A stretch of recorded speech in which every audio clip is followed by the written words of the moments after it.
Howdy, folks. I'm back, and welcome back to Late Night with Brian Knight. And as you can see, we have had lots of major devastation going on.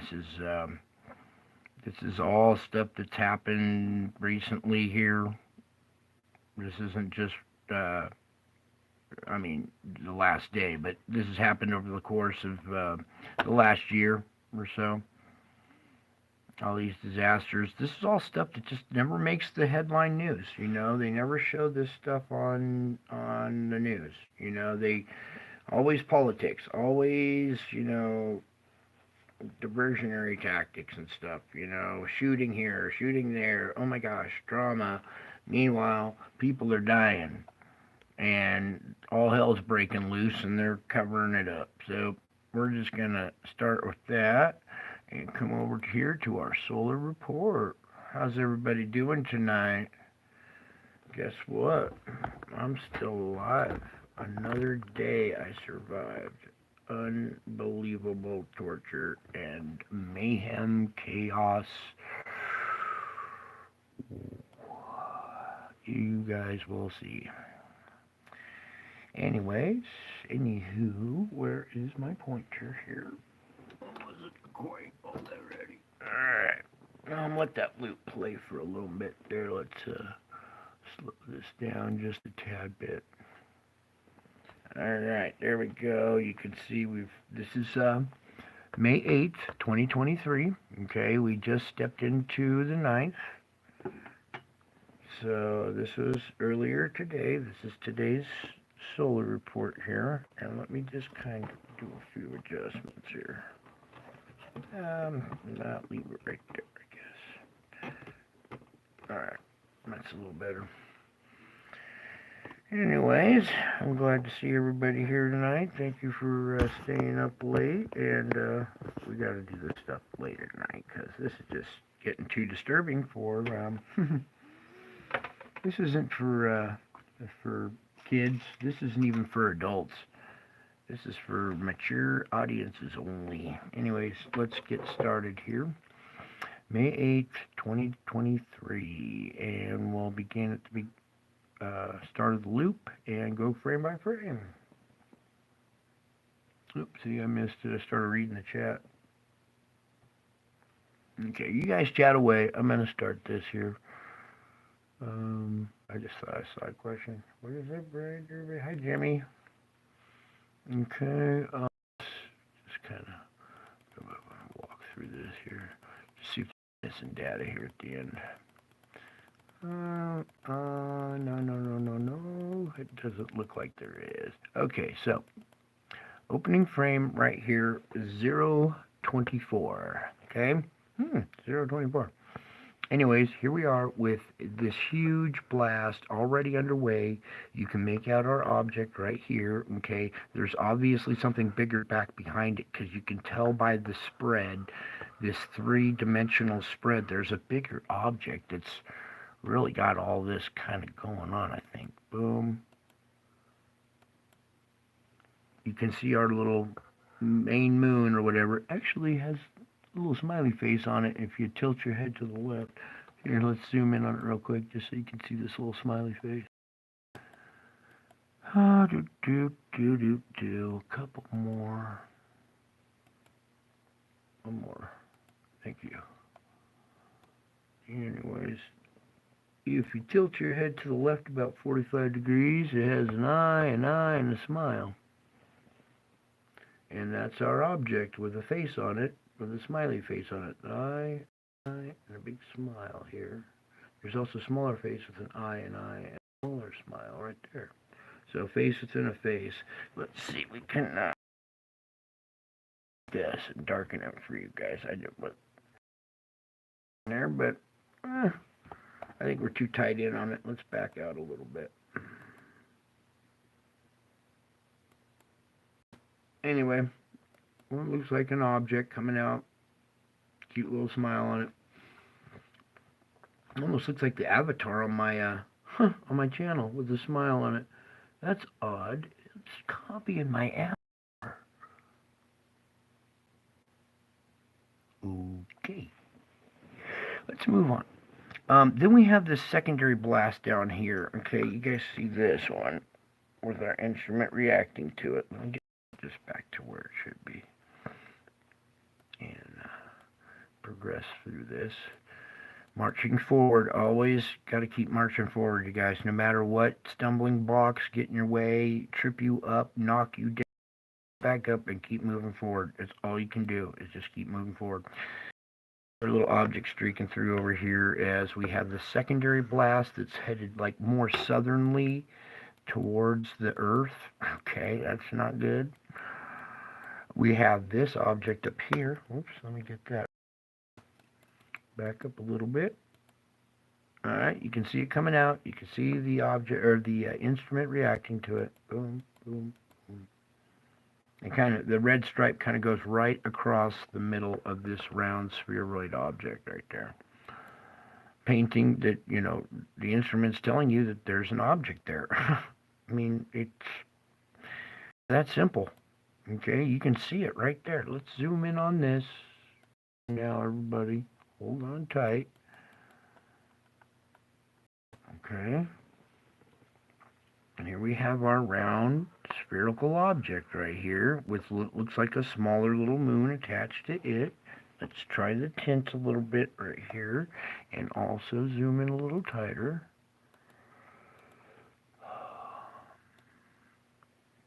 There we go. Okay, so your eyes, we'll see what they see as I tint this out a little bit and bring it back into reality or into this dimension. Kind of along those lines. See what now, hopefully right there you can see what's going on. There seems to be a big blob of plasma right here in front of it or whatever. Okay, because you can make out the curvature on the back side of this right here and this little moon.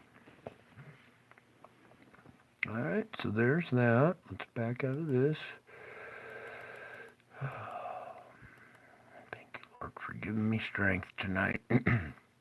And you're going to want to stick around for the gem tonight, okay?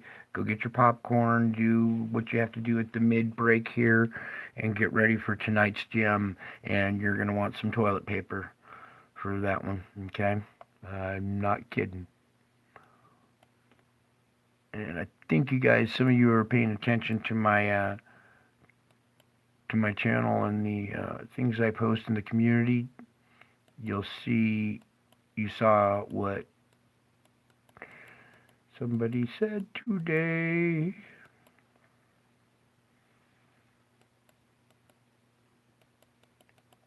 Okay, and you can make out other objects coming out there. I'm not going to point them out. You guys can see them. Now, what was this? Back over here on the red side, there's our little thing streaking through there again, okay? Let me, let's kind of keep it there so we can look at both sides at the same time. Let me just back up a little bit and see if there was anything else. Now, all kinds of UFOs dancing around, though. This little white streak right here is up here. It comes in. Let's see if we can back up. No, I don't see it before that, but boom, boom. Okay. So we got all kinds of UFOs out there dancing around. Here's this streak again, okay? Then we have, oh, another streak right here coming right at the CME coming out. See this CME? And the instrument reacting to it right here. This thing is traveling. If it were there, they kind of blacked it out, it looks like. But if it were right there, it's traveling into this outbound CME, okay? And we keep going. Let me get the tint right again, because there might be some dancing up in there too. Then as we progress, you can see we have another event here, another object. Ooh, what was that? There's a little object dancing around again. That's down here and another one up there. There's 3 in a row up here. Whoa, that's cool. Hang on, let's check this out. Because this is not stars. This 3 in a row are evenly spaced. I'm going to watch this. I'm going to zoom in more on this. You guys are going to see this, whether you like it or not. Does that look like maybe the belt of Orion almost? These 3, boom, boom, boom, equal distance stars. That's the same configuration as the pyramids in Egypt.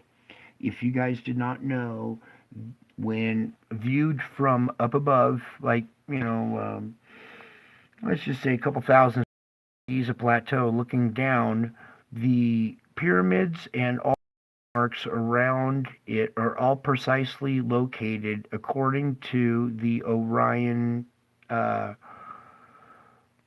constellation.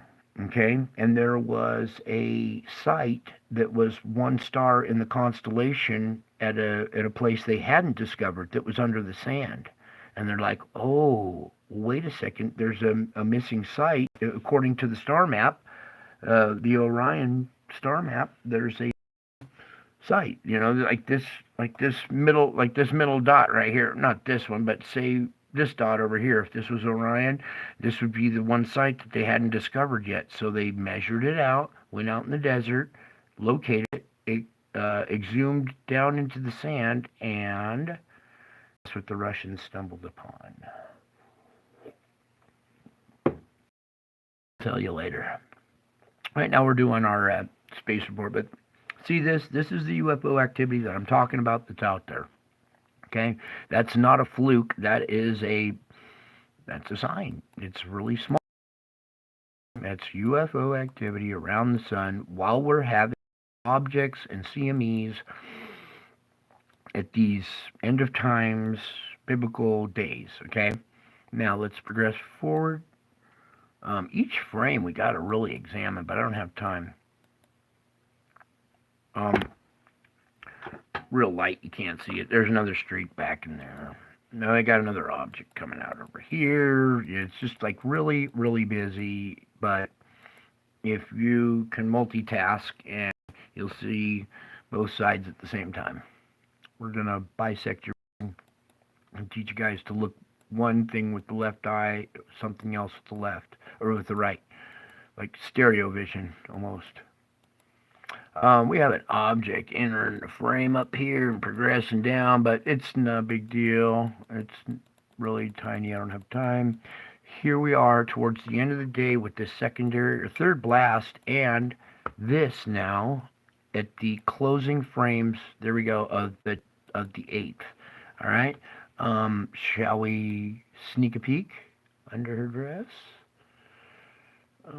I think if we refresh this, up comes the 9th. Okie dokie. Let's see if we got any data yet.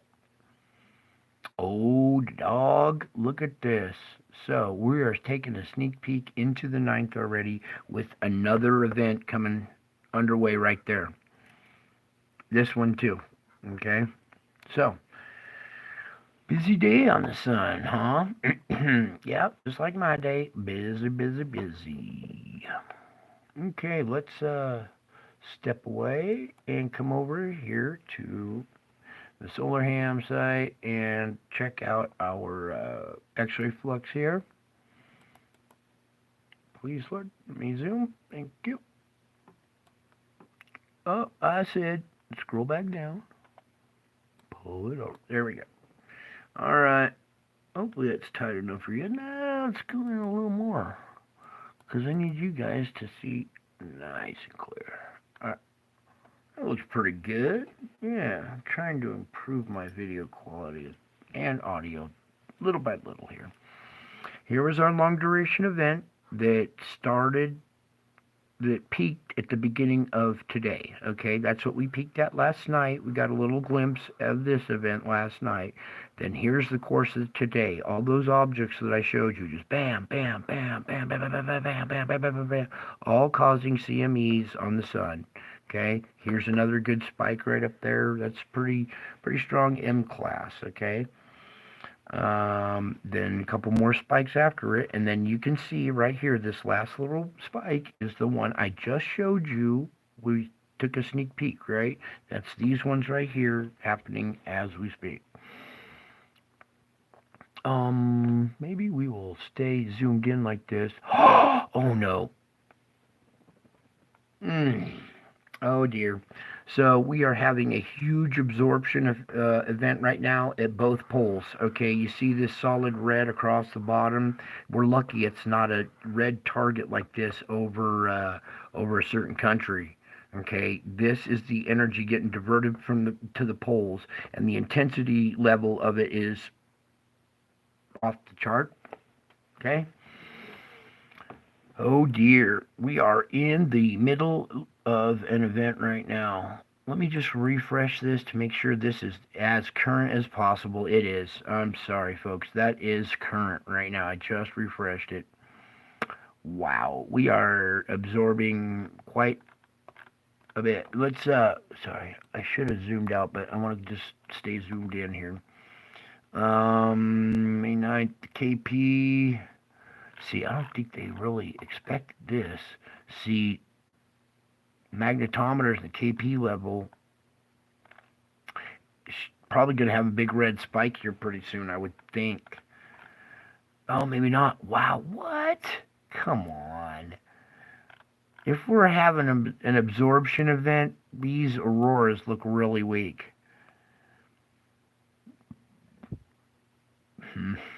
I don't know.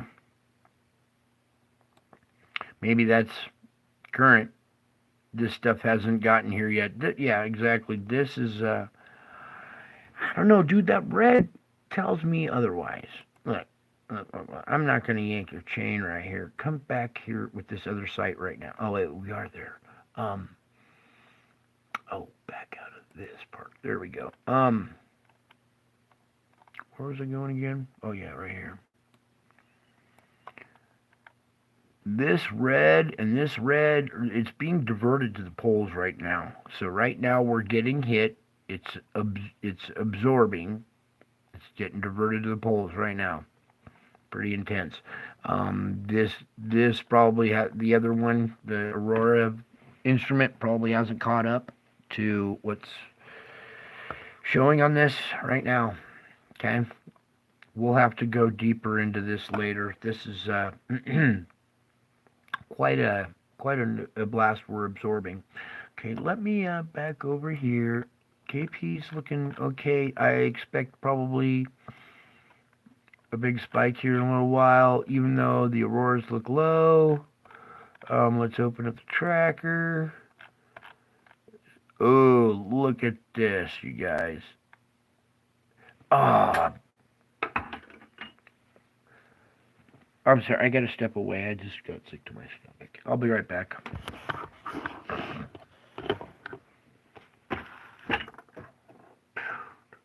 Are you shitting me? Oh, my lord. I know.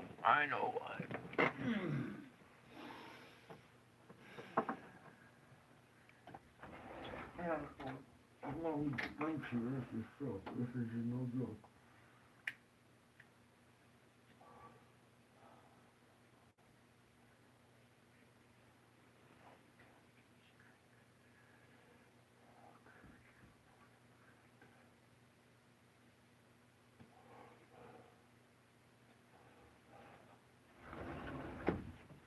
Oh, yeah. I'm sorry, you guys. If you only knew what this means.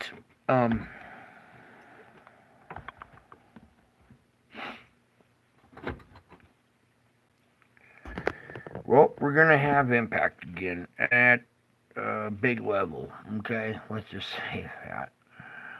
That was what? Leaving today, so hitting us. Well, today was the 8th, so on the 11th, May 11th, we're due for just full on impact. Bam! And you thought that thing was glowing red right now? Oh, wait. I'm just going to leave it there. You thought that thing was glowing red now? Ooh, wait until this hits. All right, everybody, this is a warning right now. Start getting ready for impact on the 11th. All right, whatever shopping you guys need to do, get her done. Whatever last finishing touches you need to wrap up, get her done. No telling what this impact is going to do now. I don't really feel like telling them, Lord. I know I have to. But we will continue on with the report. Mm, mm. I wish I had seen that. Too bad that's not going in the other direction. I mean, we've dodged a lot of bullets before, but eventually we got to take one on the chin, huh? Boom. Oh man, let's we got to slide over and really examine every little aspect. Impact over on this side. Just watch this. This is north and south. It's going to go north and south of the planet. See that? We're gonna be right in the middle of it as far as not the middle, but pretty much as far as the arc. We're gonna be right in the middle of it as far as the arc this way, and then watch it just pop right over us. Pop. Okay? Popping on the 11th, on the 11th, on the 11th. Look out, May 11th. Look out, May 11th. Oh, all right. I'm not trying to predict stuff, and I'm not trying to prove myself right or prove anything at all. I am showing you what is happening so you guys may get ready and get prepared. Continue praying. You guys are kicking ass now, all right? Don't give up. We got to plow forward. Even though there's obstacles, just like I was saying, even though there's obstacles and this thing's going to hit you right on the chin, take it like a man, get back up, pull your bootstraps back up, and start helping the people that got hurt even more than you, okay? This is a battle of the fittest, survival of the fittest, spiritual survival of the fittest. The battle royale, if you know what I mean. Trying not to kill each other, okay? And this, it just adds more to the mix, okay? All right, so let's move on to the Schumann now, because I can't look at that anymore. And if you guys want to go over to that site, you're welcome to go over there and stare at that more. I do not like looking at it anymore. Oh, I'm too zoomed in. That's my bad. Let's zoom back out. 125. Where to go? Come on, please. Yeah, maybe we'll refresh the site. There it is. Come back. I wonder if I can go in just 150. Will it let me? No. Oops. There it goes. Oh, that's much better. Better than it was before, I guess. So, as you can see, this is our 7.83 hertz going across. That's the line I'm most concerned about. Right now, I have these weak little squeaks and pops. Nothing too big as far as a screeching event. We are still, core is still spinning in reverse compared to the crust. Okay, even though it's spinning in reverse, it is still creating a magnetic field that seems to be pretty strong. I think something is influencing the core, making it spin a little faster inside the shell, creating a stronger magnetic field. And right at this point, right at the edge, you can see this latest spike that we hit, that's hitting right now. It doesn't look to be too powerful. It's going to be one of these brief little lines like this. But I'm expecting with that red layer, let me go back up here. Sorry, oh wait, back out of this the tracker with this event right here. Okay, let me keep that in frame. We'll keep that in mind as we look at this. All right. So right now we have this one little screech happening, but soon we will have a big screech event, right? Right? Why? Why? Because we got, whoops. Why? Because we just absorbed, or it says absorption on here, but it does, it says absorption. Oh, well, who cares? Right now, we're at this. This is absorption happening right as we speak. And look at this red spot now that's glowing. Holy shit, that wasn't there just the last minute ago, was it, folks? Am I shitting? Am I hallucinating here or not? Was this red dot not there just a little while ago when I first reported this was red? I'm telling you right now. I am telling you guys right now, we are absorbing a lot of energy. Um, Depending on our magnetic field, it looks strong, but it's absorbing a lot right now, and I would be careful going outside. Okay, um, we're in nighttime here in America. That's okay because we're on the back side. The sun's, has to go through the planet to get to us, right? So we're okay, except for up here, north of America, up in northern Canada and shit. These people up in northern Alaska, northern Canada are getting bombarded right now. People down here in, well, Antarctica, the scientists down there, and now we have this huge red circle right over our, oh boy, over the archipelago where we have all our energy distribution system. And this might trigger some, well, it's going to trigger more earthquakes soon when this gets to the core. The core absorbs it, swells. We have the screeching event. We might have with this amount of red that I'm looking at right now. I don't want to say this, Lord. Please, why are you making me say this? We might have a core lock. Okay. So if we have a core lock event, it will show up here on the Schumann, and this will go all white, probably off the screen, and then black or whatever. Okay, just quiet with no green line here. All right, I fear that we're gonna come close. If not, if it, oops, not that one.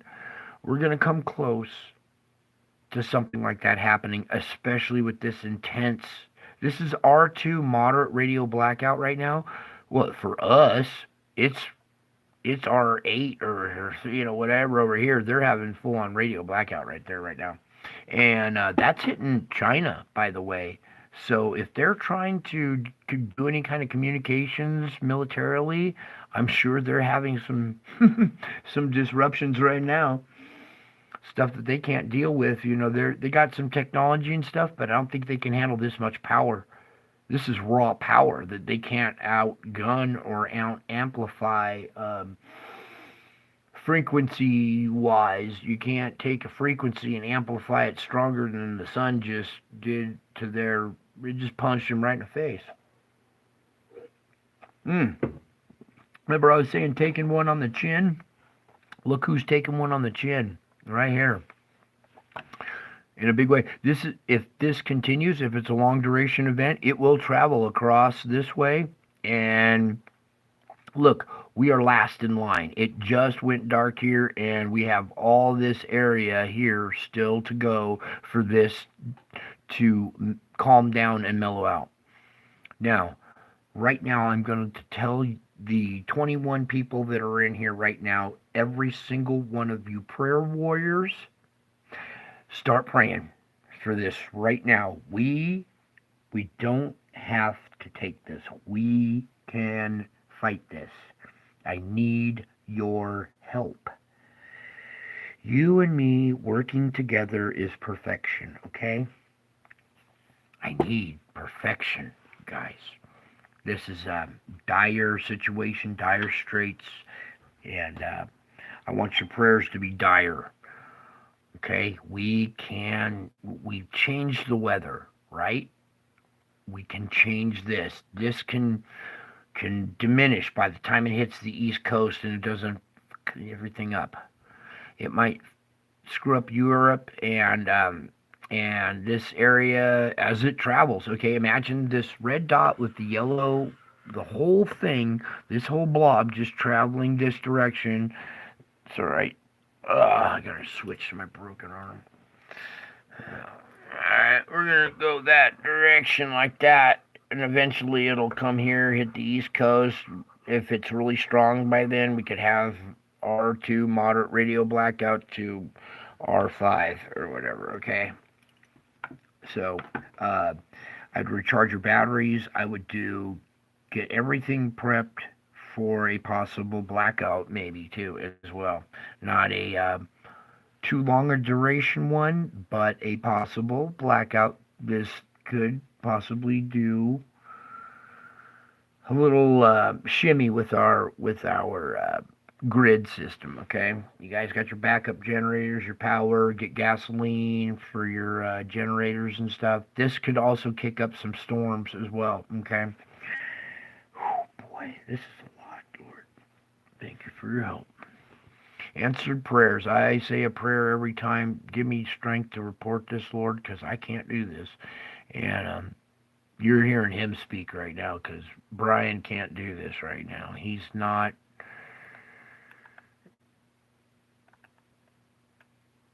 Oh my God. I am not strong enough to do this on my own. I need his help. So here we go. All right, let's back away from this ugly scene. We need to come over to this human. We explained how we'll expect a big screecher soon, okay? I'm gonna go out on a limb and predict a big screech.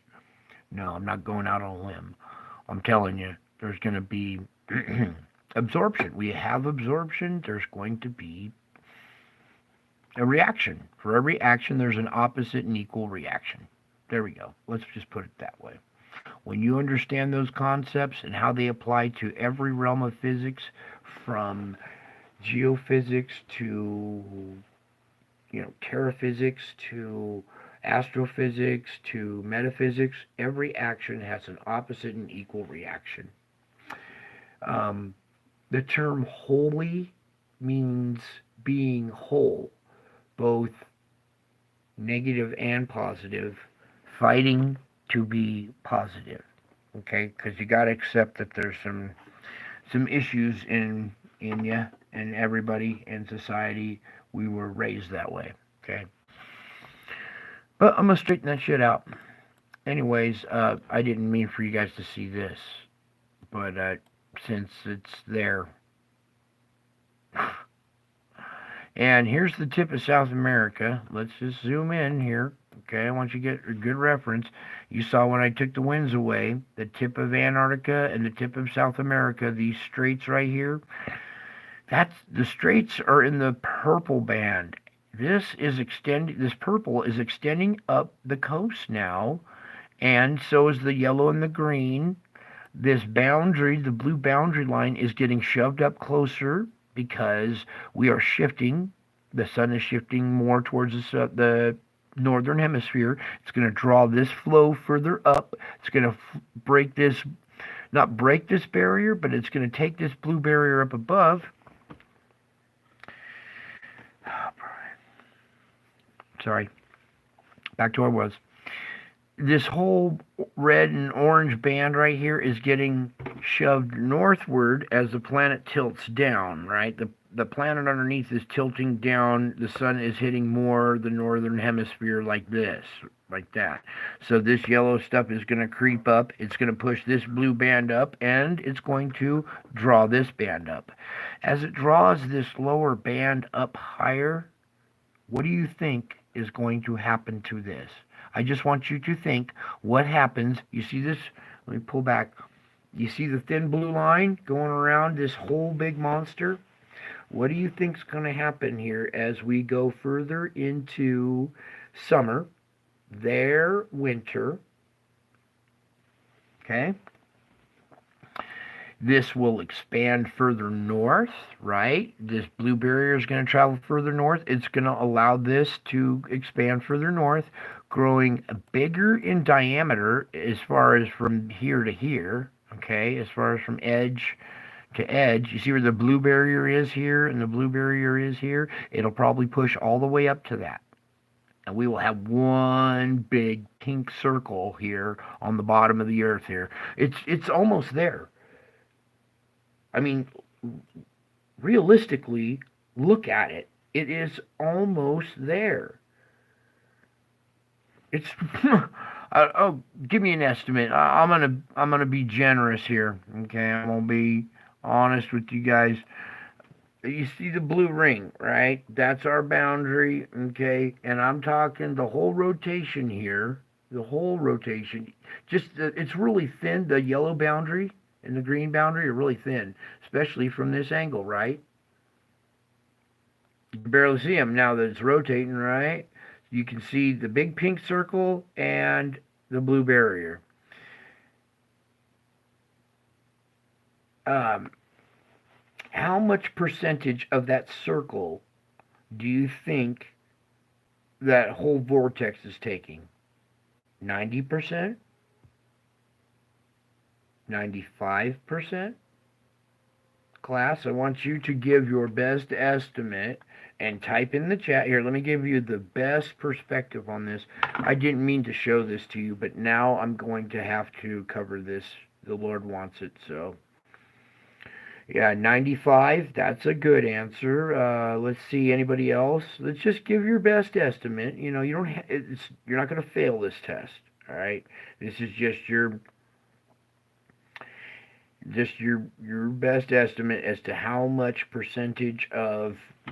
We're not talking the total sphere. We're talking the blue barrier line. Okay, that blue barrier line compared to the pink. All right. Actually, we can do the whole freaking circle. Let's do the whole freaking circle, okay?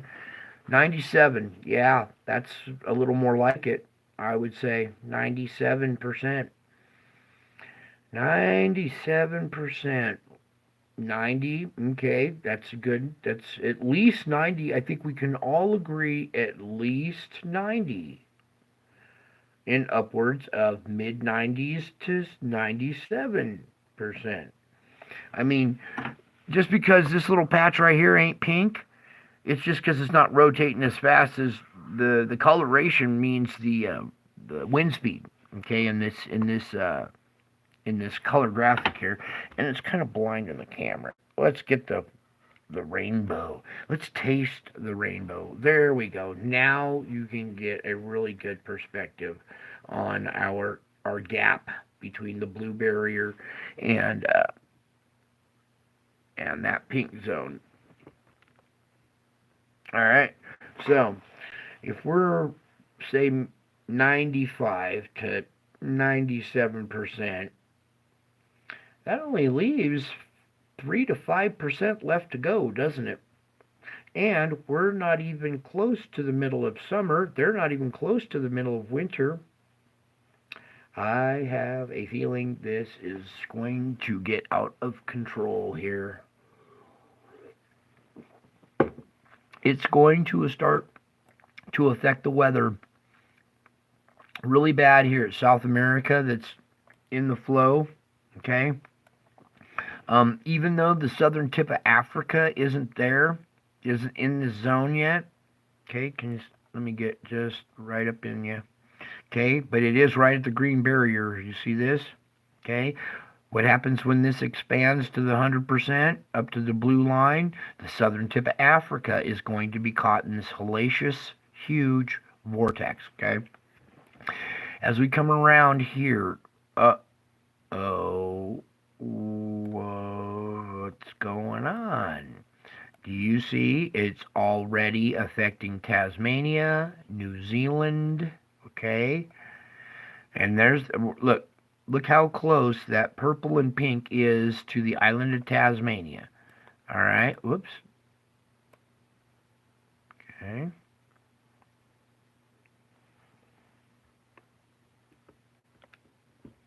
Let's get the coloration good there. All right, so we're talking, it's already reaching Tasmania and New Zealand and the North Island. You see this big, huge blob right here? This big green. Holy crap, it's a big old eye. Look at this. And it's got a central thing with veins in it and everything. Ooh, that is, that is just spooky.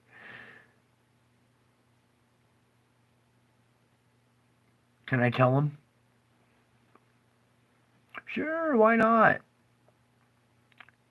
The reason why this looks like an eye, let's take these winds away. And you see the blood vessels and everything. You can see the like the corner of the eye here, and then it goes over. There is a dark green spot right in the center. Oh, we gotta get this, dude. This is just too freaking classic. Ooh, ooh, ooh, ooh. Come back. Right there. Almost, almost. Oh. Anywho, you just have to come over here and check this out with the real coloration. My camera is not doing it justice, of course, because I got the rinky-dink operation. But you can see this corner of the eye, the more inside part of the eye, actually the eyebrow, everything, and he's watching New Zealand. He's got his eye on New Zealand. Do you understand what you're looking at right here? This is a sign right here. I'm guaranteeing it. You see these streaks right here? This is madness. This is a sign. This is, okay? Because look at the rest of the vortex. It's all good. It's all like in symmetrical shape, let's say. We have a good inflow. It's looking proper vortex. There is a disruption in this outer band of the vortex. Give me the wind back now. Okay? I want you to see that flow going around something, over and around something there. There is something there causing this bulge right there. It's God. He's got his eye on New Zealand because that's where these fucktards plan on going to escape down deep in the crust. Well, somebody else is hip to the fact they got their eye on you. Wow. And it just screams volumes. Look at this. This is no joke. There's a pupil with an iris in it. I wish I could get... Ooh, can you guys see it? Right?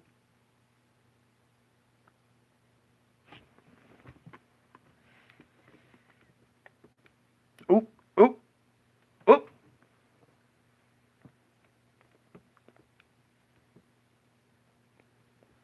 There it goes. Now you can see it a little bit. Well, I'm telling you, that is an eye. And I know because I see his handiwork all the time with using eyes. Eyes in the clouds, eyes in the sky, eyes in the chat room, eyes. He always uses an eye or a set of eyes. And that teardrop shape, the odds of it being perfectly symmetrical to an eyeball are billions, trillions to one, okay? Look at this vortex down here. How do I get this?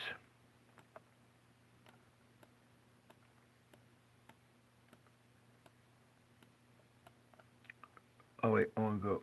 No, no, no, no, no. Come back here and rotate this way.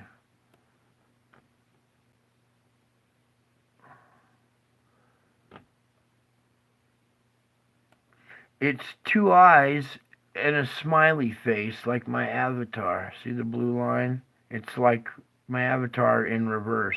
Bisected down the middle of the face with an eye on one side and an eye on the other, keeping an eye on New Zealand. Oh, he's got his other eye on these fuckheads in Antarctica. Oh, man. That is a sign right there. See the two eyes? Boom, boom, and the blue barrier is the smiley face. I'm trying to get it just right for you guys. It won't do it. It'll only do it at that one. Why is it? I'm going the wrong direction. Here we go. It only does it at this angle right there. Wait, come back, come back. That looks like my avatar on my screen, or for my channel, but in reverse.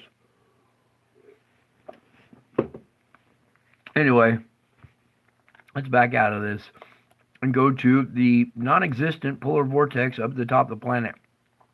With all our squirrely, curly Q crisscrossing flows. Where's the wind? Thank you, Lord.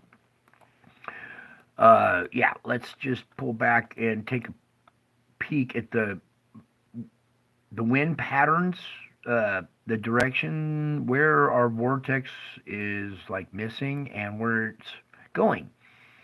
So here's our blue barrier line. All right, so apparently everything above the blue barrier line, just like down below, is our polar vortex. Okay, weak as it is, it comes off of. Right now, it looks to be kind of coming over China. Part of it dissipates. Look at this. This is odd. This is really odd. It comes. Most of the energy is right over China here, or Mongolia. North of India, up in the Gobi Desert, up there is coming across northern Europe into that region. But then, as it comes to China, it takes a U-turn and joins in with the southerly flow, the mid-latitude flow. Um, the other half kind of branches up now and goes up here, right? See it go up, and little bits of weak energy kind of wrap around and come back down. But here's the wraparound effect right here, and it's just really weak. There's just a couple little spots here where it goes around. The rest of that energy crosses the North Pole. I shit you not, dude. Look at this. There's the top of the planet right there, right where that green circle is, right there. Okay, I'm gonna leave that green circle right there. You guys see it? That's the top of the planet. Okay, let me back out to right about there. Now look at all these round vortices, subvortices, with black, perfectly round, symmetrical circles in the middle of them. Boom, boom, boom, boom, boom, boom, boom, boom, boom. They're all over when you look closely. And I'm going to pull back just a tad bit more so you can let the wind catch up to it there. Now, I want you to kind of focus on the swirliness with your black object central core dispersion over this whole area. All right, let the winds catch up. Now, this is like the total opposite of what's going on down under. And it just crisscrosses, snakes through this. It's like almost like a minefield or something. Not a minefield, but almost like the water going through really big gravel. Just light little trickles of water running in between a bunch of big coarse gravel rocks that direct the flow and divert it into smaller channels and stuff. Because if you look, see with the coloration now, all these round circular places.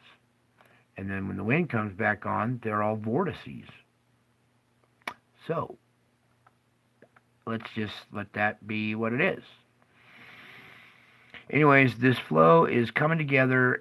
Actually, there's some merging from here coming in. And see how it's wrapping around kind of. So this would be our vortex, a vertically elongated vortex with what appears to be another vortex right here, right there, okay, spinning the opposite way. Yeah, this one is going clockwise, this one's going counterclockwise. Oh my gosh. Oh no, not again, dude. It's an eye with an eye, and the blue barrier is the smile again, you guys. Here, let me get it.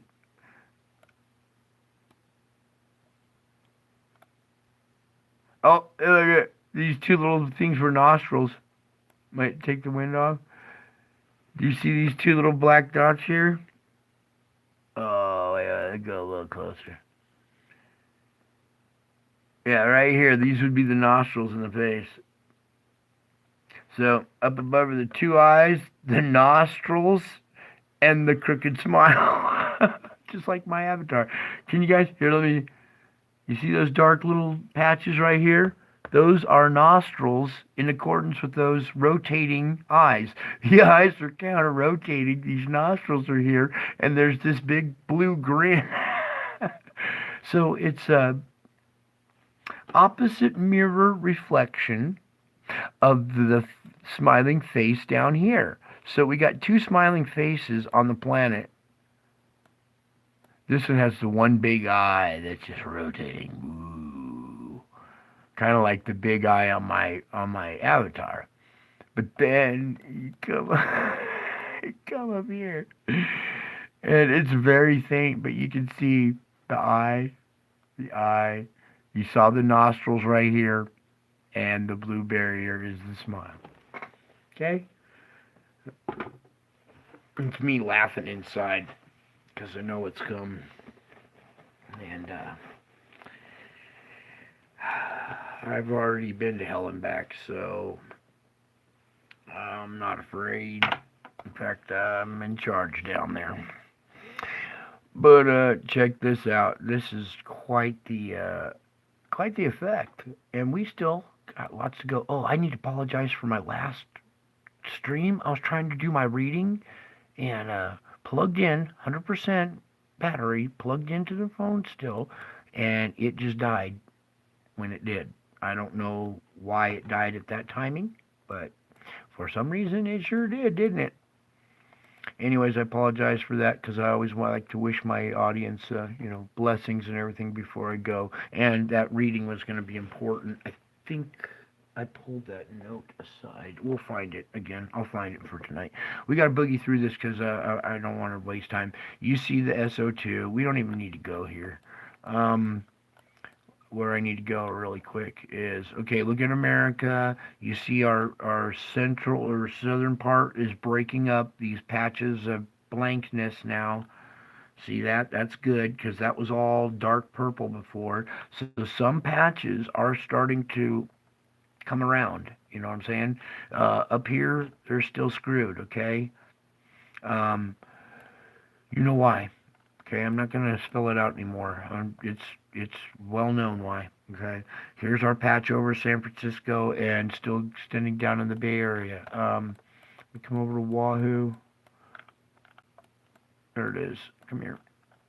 We have this plume still at Oahu. It's strengthened a little bit, but we still have relief valves and volcanic activity that'll reduce pressure there. Okay, you can see all this pressure here in China, right? Okay, and then we have all this pressure here at Java. Okay, keep that in the back of your mind as we go into tonight's earthquake report. We're starting to see more activity coming out of Australia too. They used to be just a couple spots, and now it's slowly filling in. What I'm surprised we don't see is a bunch of it out of New Zealand. But this is all really dense, hard, mountainous rock and everything. So, but you do see at the peninsula right here. See this peninsula sticking out? We got an emission site right there. There's probably some kind of volcanic feature, or there's definitely some kind of perforation in the crust there and up here. Okay, so that's what's all this gas is leaking out because of that. Now let's move on. Let's get over here to this earthquake shit now. Pardon my French, I am just on fire. If you knew what I had to go through, you would be dropping bombs all day. And I am really biting my tongue. Trying to, at least. Trying the best I can here. Maintain composure for you guys. All right, here we go. Let's, shall we? What do you guys think it is? Nah, let's not do that. It's not the deep quake. Let's just say it's not deep. Okay, good. It's not. Let me pull back here so you guys can... why are you guys not getting the full... Oh, you are. The full screen so you guys can see depth and stuff. Maybe you guys can't see it all that well, but I'll call them off. It's there as a reference, just so you know. I'm being as honest as I can with this, okay? Excuse me. I hate sucking. 5.1, ta-da, at a depth of 55.1. See the 5.1 and the 5.1? 55.1 and 5.1. Seems to be a common theme. Because I remember what I was doing when I was 51. That was 2 years ago. Remember what happened 2 years ago? My other audience, my longtime audience. Okay, good. We're at a 4.9 here, okay, at a depth of 10. That's more energy, 4.9 energy being released. Remember, we had our event here. I was calling for upwards of 6 energy, so it's good to see something lower. I love being wrong, especially in this case, all right? I am doing the best I can. If my predictions are too high, thank God they are, and we're getting lower activity, all right? This is answer prayers, you guys. I don't know how I can impress on you guys enough. I hear people praying for this stuff, and it's happening. You guys' prayers are being answered. I can see it. All right. Maybe you can here soon. Those that were praying this, that are watching this either now or on replay, will see it and go, wow, I was buying that. He is right. So this is a 4.4 to depth of 122. Okay, that's a semi-deep quake. This is more like 5 energy that I would expect to see. Okay, so we had 5.1 on this side. This will travel down to New Zealand. Maybe we'll get 5.1 to 5.5 down there instead of something bigger. They're due for something bigger. I'm telling you what. All that energy from all those 6s and all the other deep quakes after that. I mean, we have seen dispersion through the system, but not all the pent-up energy that I believe is still there. Anyway, so I just want to continue to warn New Zealand and this region as this pressure does travel south down this fault region too. Everybody's concerned about it going up and into the system, of course, because there's more people in this region. But as we come back down here, it's also traveling south down into this region. And unfortunately for New Zealand, they actually have the fucking fault going across their island right here, all right? Pardon my French. I'm sorry. I did it again.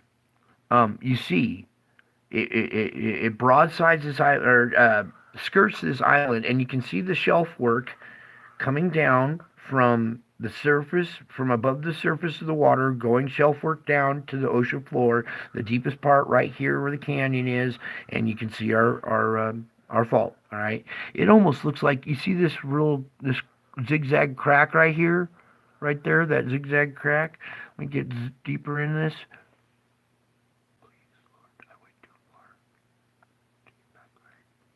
There. Okay. You see where they got the red line? All right. That's just a rough estimate. All right. The real fault is probably this jigsaw looking crack. That's our fault right there. Okay. Boom, boom, boom, boom, boom, boom, boom, boom. And then it comes up, goes back down a little bit right here. Come back here. Comes up and cuts this in half.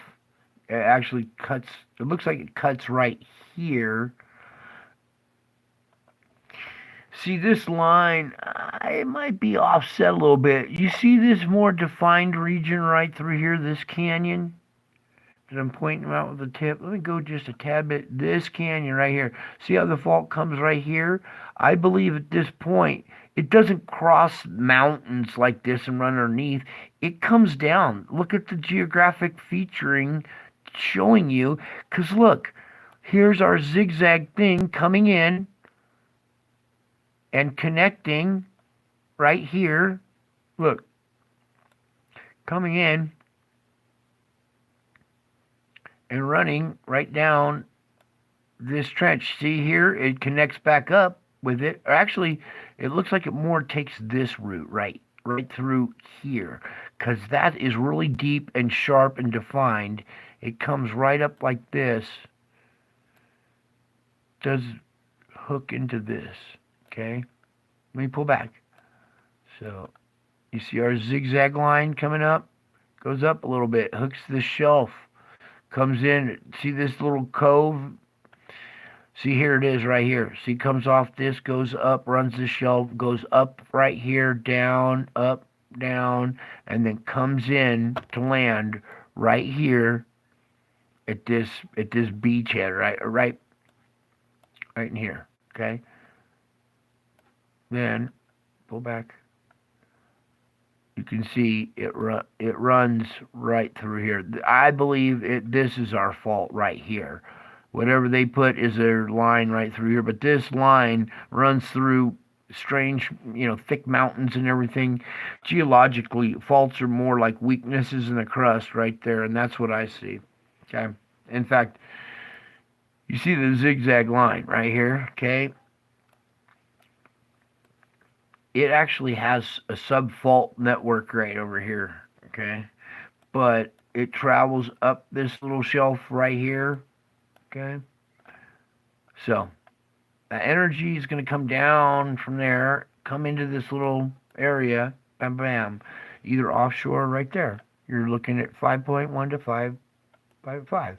I'm still a little concerned about the quietness of this region right here. It's locked up. We haven't seen any kind of 5 or 4 or anything, not even a 2, nothing. All right, that's concerning. We're going to see a big one pop off here, especially with all of this coming. Cannot stress enough. Yeah, I am stressing enough. In a different way. So, here we go. No activity at this fulcrum point, but it did jump and fire off right here. Come on in deeper with me, folks. That's a 4.2 at 118. Now we're even making it over here. 4.5, 13. Give me that was 4.5, 4.4 for the turkeys. 4.5 for the turkeys, 4.4 here in Syria. This is at a depth of 10. This is that energy. It looks to be, I hate to say this, but from like here, where this deep quake went off a couple of days ago, that we're still expecting energy. After this deep quake went off, we didn't see much go on after that. This has locked up since that bigger, deeper quake in this region. It's locked up to here because there's nothing in that whole strip until we get our first drop off right here. So this whole region is locked and primed for a big quake, all right? I feel that we're probably going to have a big quake in this region. I don't want to go out there scaring everybody, but you understand why I would say something like this. You have observed this along with me, and you see, we all understand what quiet zones do, okay? It skipped this whole fulcrum point. It skipped this whole release area right in here and on here, right? It skipped all the way up to this fulcrum point, dumped off this 4.2 at a 118 depth. That 118 depth is not at the surface. It's a little bit, let's say, a fifth of the way down. Okay? Fifth of the way down. It's a sub-semi deep quake. It translates to a little bit stronger at the surface. 4.5 to 4.7, let's just say. Okay? So that 5.1 energy to 4 point high is right there being scrubbed off. It skipped all this. It even skipped all of this region too. Coming closer. You see this whole fault. It's all quiet. It pushed the pressure up and dish this quake out up here in this mountainous region. Now this is tough terrain right here, okay? You see the splits and not fissures, but the complex network of valleys, weak spots, strong spots, thick fissure that not fissure.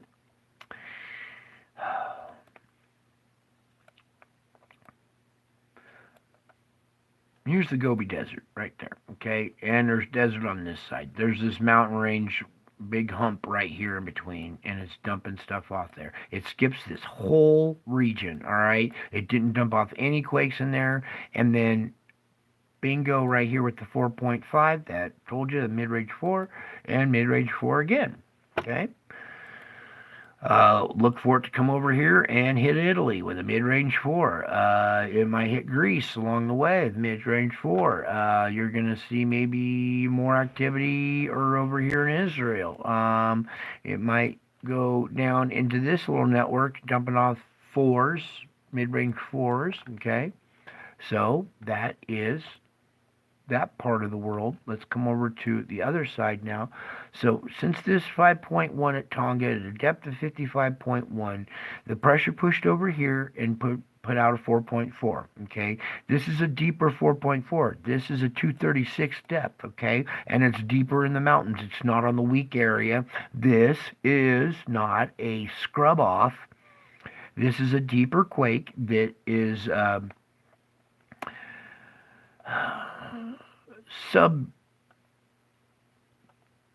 it's just below the ocean floor. This energy pushed across and it dished out a deeper quake at 236 depth. Now that's a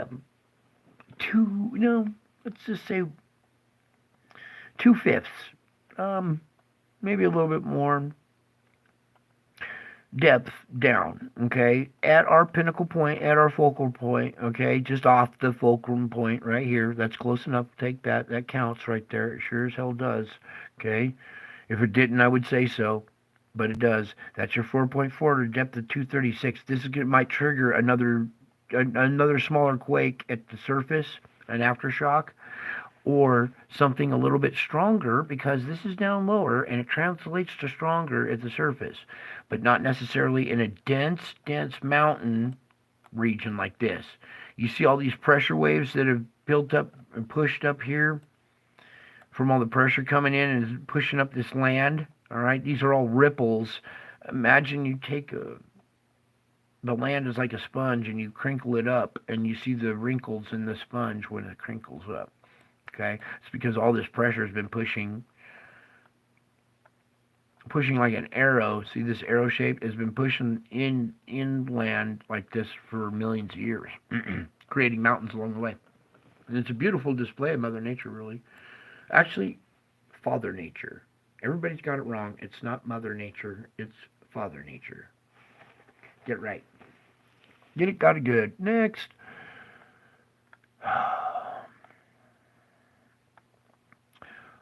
Actually, no. Blame it on Mother Nature, not me. And blame it on the mother. Yeah, there we go. 3.3 at a depth of 7.3. I take responsibility anyway. Come here, California. Messing with me? 3.3, East Flores, California. That's some energy that's just kind of... Look at this. Boom, up here. So 4.3 energy did come over this hump and make it to here. So there is some 4.3 energy being pushed down and evenly kind of distributed down both little sides of the Juan de Fuca here. It'll join back up and pop off a quake possibly right here at our fulcrum point, okay? So expect to see 4 to mid-range 4 right there at our focal point, or any of the focal points. Please come back. On the zigzag here, either inside or outside focal point or inside focal point. Here's another outside, here's another inside. Okay, anywhere along these little focal points, we'll probably see something, a mid-range 4. This one was 4.3 at a depth of 10. That's the surface quakes. That's the scrubbing off. Okay, so we're scrubbing off. There's 4.3 energy entering the system. I need time. This one is 8:05. This one is 9:10. Double check. 8:05 on the 8th.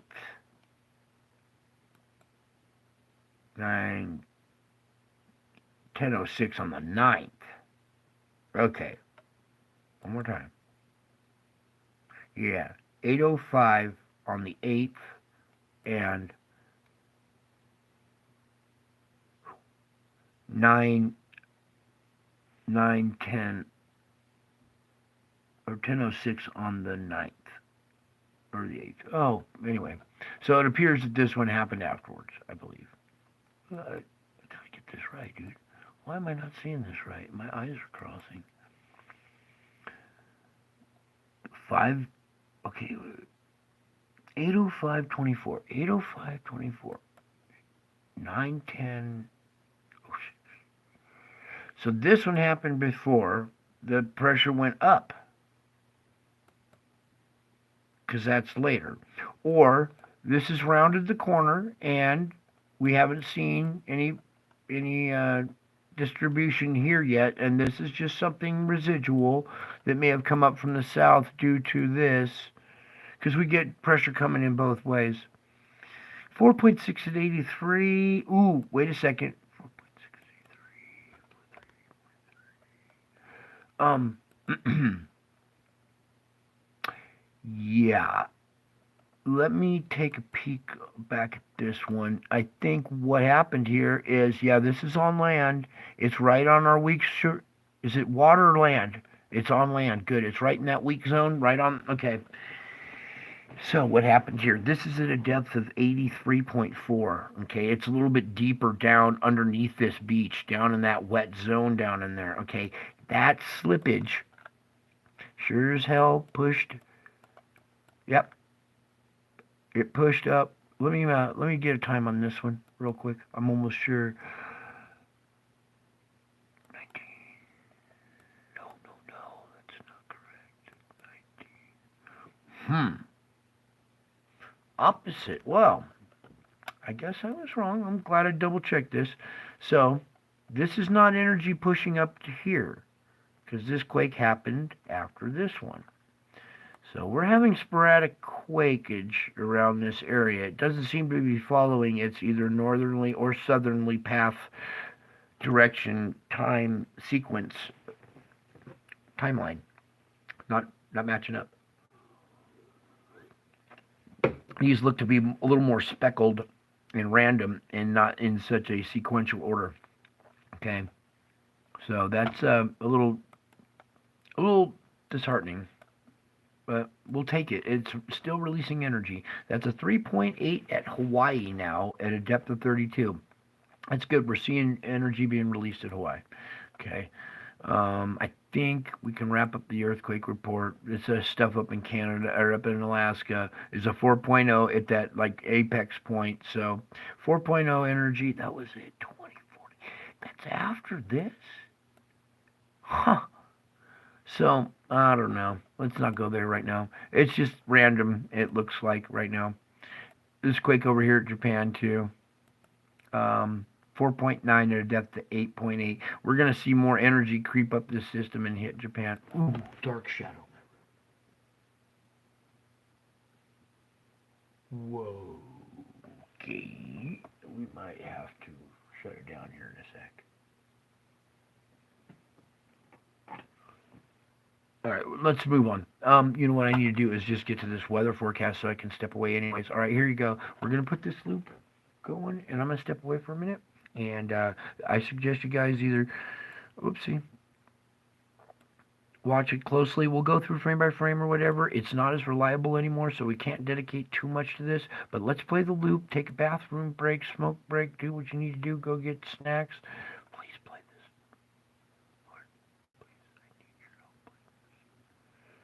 Uh-oh. Ooh, did you see that? That's a poltergeist. Please play this now. Come on. I hit play. Let's see if we can refresh this. Alright. You see me hitting play here. I just refreshed it. Alright, frame by frame. Nothing. Alright, I gotta go. I'll be right back. Maybe it'll start playing all by itself here in just a second if I step away. Yeah, go to the bathroom, do your little break thing. Let's take like 2 minute break or 3 minute break here. I gotta do a little cleansing here or something. Oh,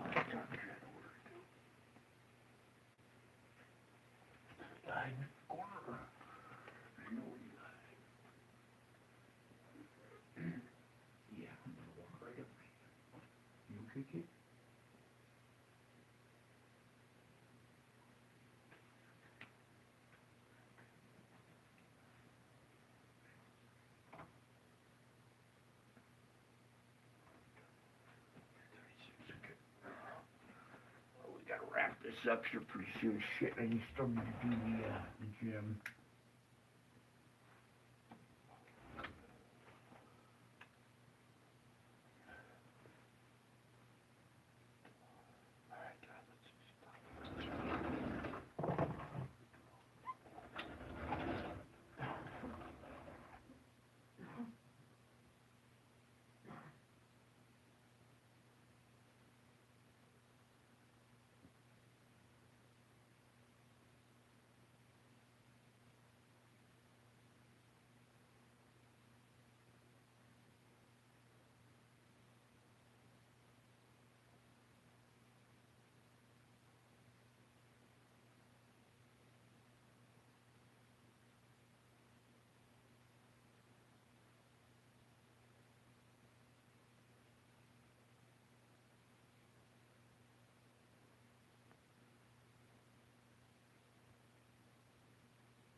All right, let's boogie on through the. Oh, it started playing. Oh, good. Yeah, let's boogie through this real quick before we have any technical difficulties. I want to try to do the gym and do the reading. You can see we still have this big low here in the next couple of days here. Oh, we don't have all the data. That's okay because all we need is just this. This is 2 p.m. tomorrow. Okay.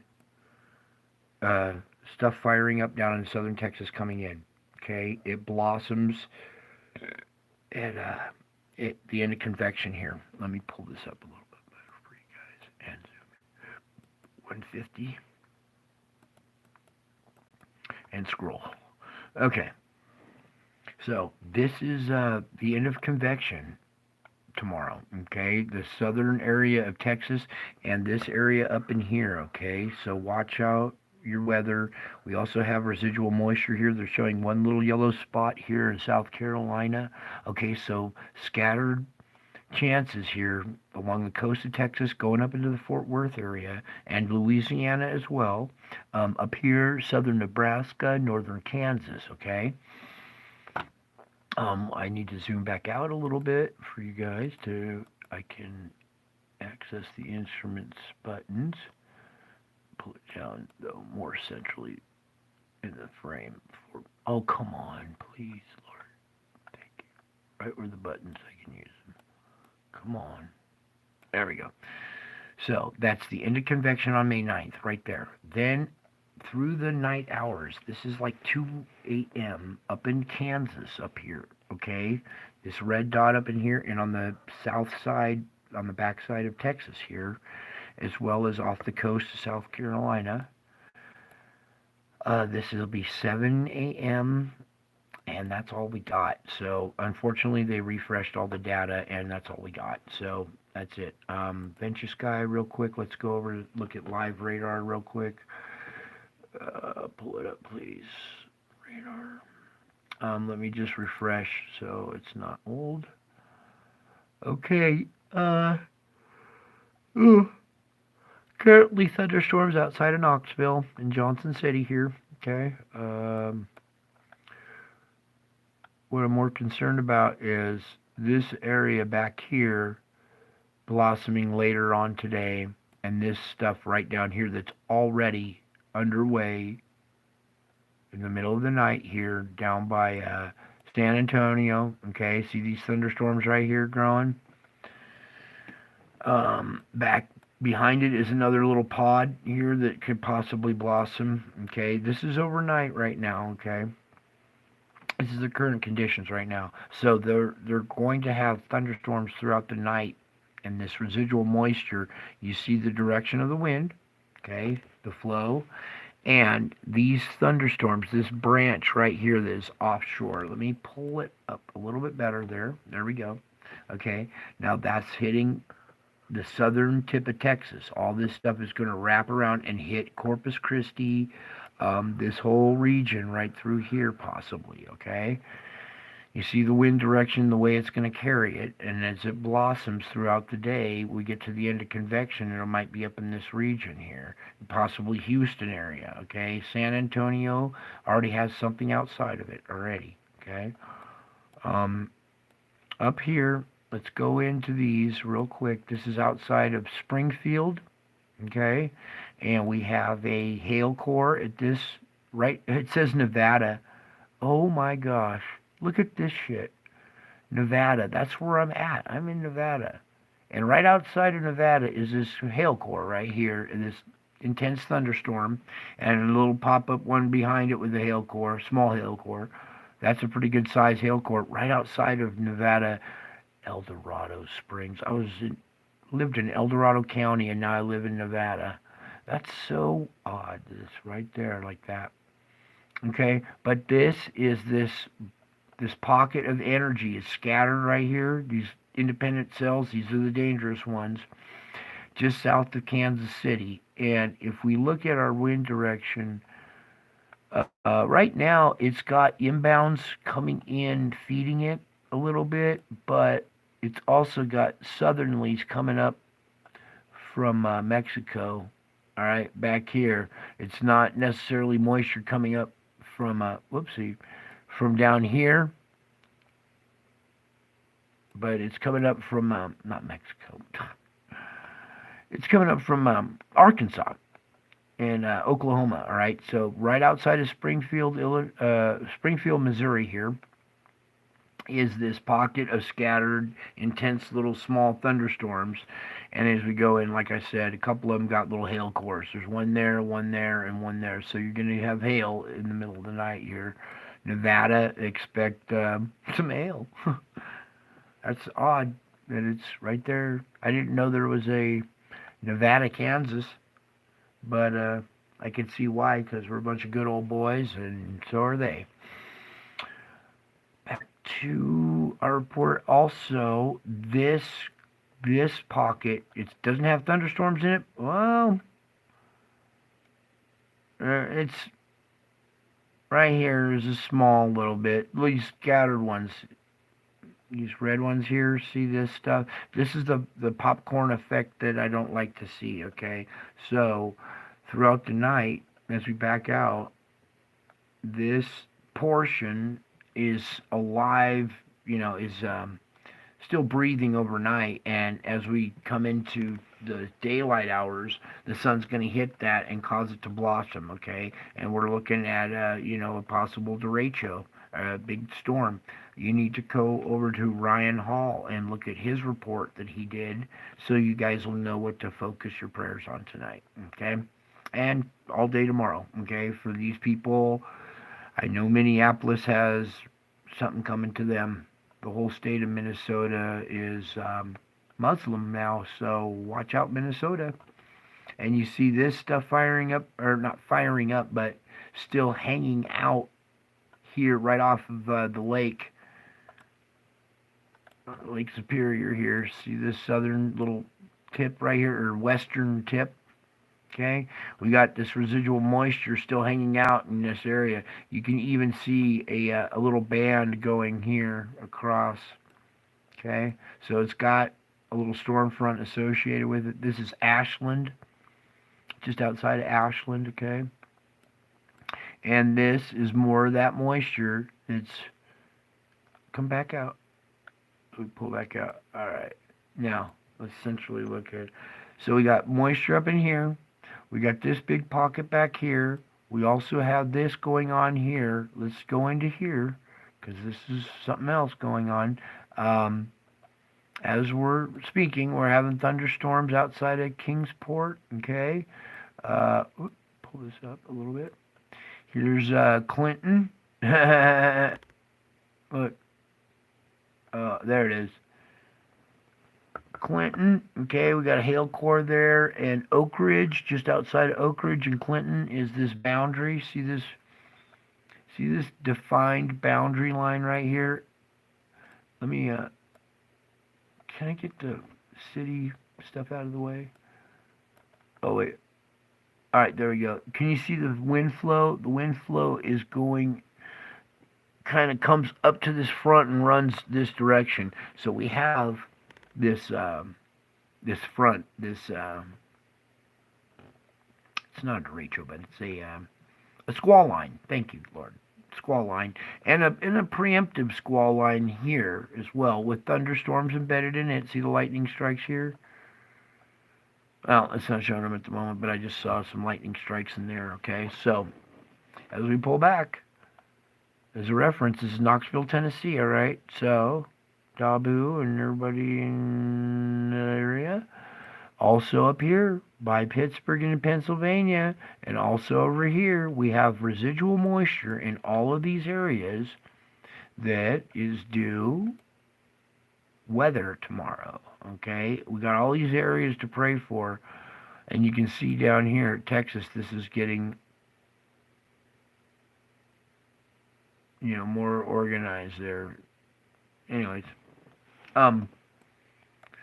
so all these different spots, we have these opportunities tomorrow, and now what we need to do is go back to the solar report. Come on, please. I'm running out of time here, Lord.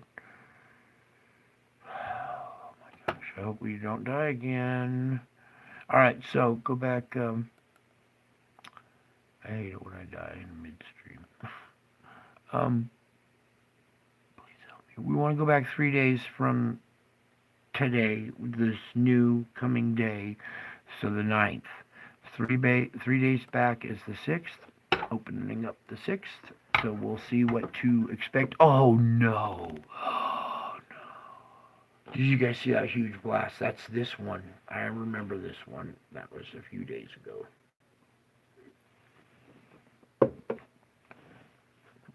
Wow. Oh boy.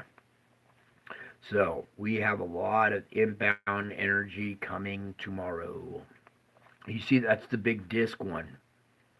Okay. Now, oh boy, this one.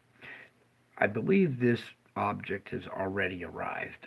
Okay, because I've seen an uptick in UFO activity around me, my ranch, everywhere I go, and I've seen on MBB some examples that could possibly be this. If it hasn't arrived yet, it will tomorrow. Hopefully you guys can't see the ship in this. Okay? Hopefully you just see the big CME there and you don't see the big giant disc ship that's coming out of it. And as I was reporting at the end of my one stream, there's like this flurry of smaller UFOs dancing all around it when it comes out. Okay, they're all dancing right before it comes out, and then they are swarming around it as it passes. So it's like a big, huge mothership that's, oh boy, how do I put this?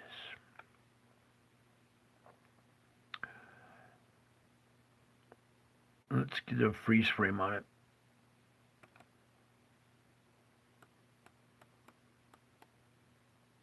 Where was that one image I had? Right there. Okay.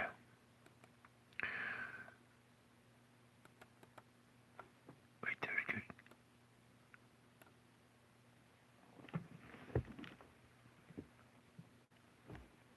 You can come over to this image and look at it to yourself if you want.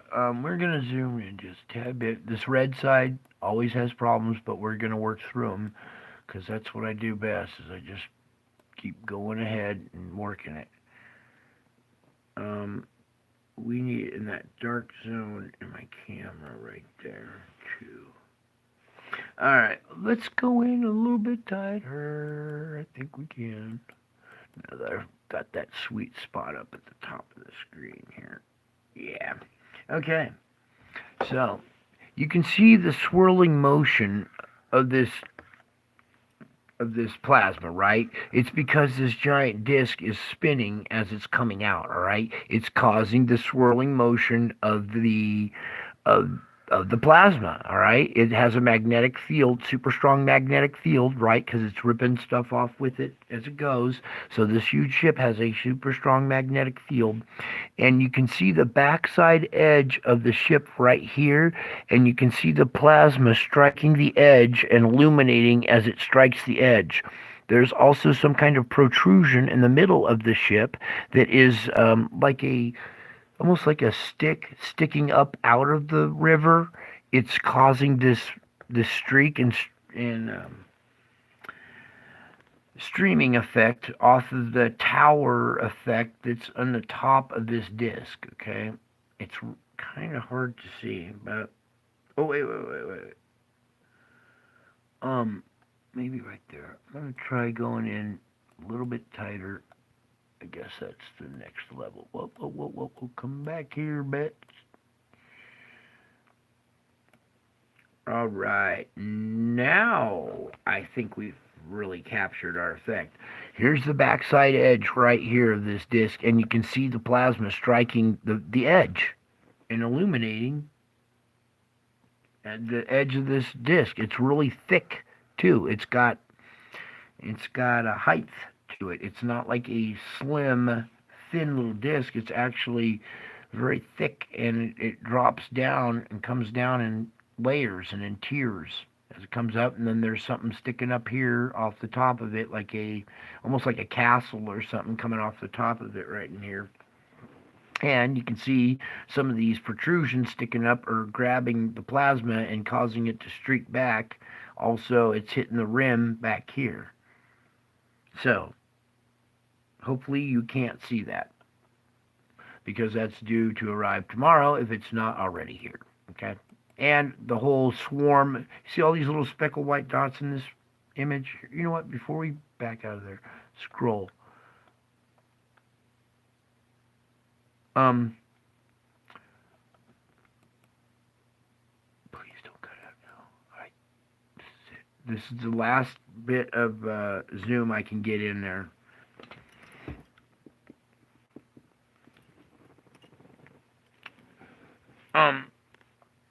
Boom, boom, boom, boom, boom, boom, boom, boom, boom. There's just hundreds and hundreds of UFOs all dancing around. Ooh. This bigger object as it comes out. Wait. Maybe right about, no. Back there. Oh, I know, I got an idea. Where is the brightness?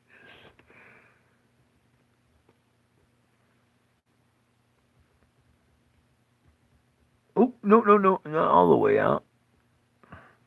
Alright, maybe right about there you can maybe make out all the little white, and they're not stars. They're all, when you play this, they're all speckles and dancing around the bigger craft. You make out one here, there's one there, there's one up here, there's one up here, there's 1, 2, 3, 4, 5, 6, 7, 8, 9, just right there, okay? So, it's not doing it justice, is it? You can see these little white dots. Those are all the different little UFOs that are dancing around in front of this bigger object. Now I'm going to go back to brighten it back up here to normal. Let me go a little bit there. There we go. All right. Now, as we kind of scroll up a little bit, you see the UFO, the big mothership with all the little UFO other ones dancing around it. And there's ones up above it too. Let's see if we can go a frame forward. Okay. There's still more boom, boom, boom all around it. Okay, down below it still.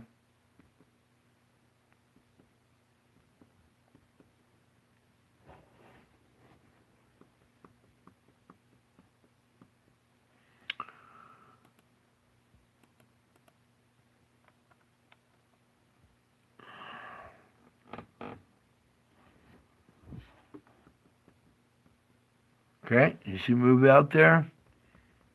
Alright, hopefully you didn't. Whoops. Then why are you showing it, Brian?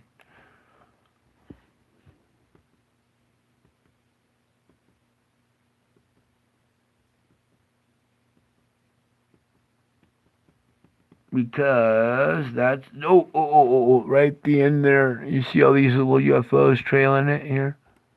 Come back here, you. Oh, I'm hitting the wrong button. No. Right button. There we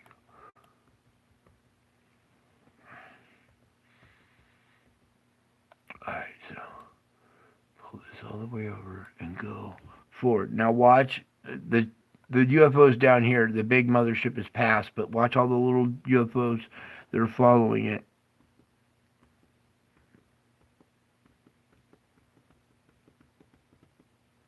Ooh. There's our Ahura Mazda ship right there. See it? And a bunch, boom, boom, boom, bunch of little, they almost look like little mini Mazda ships.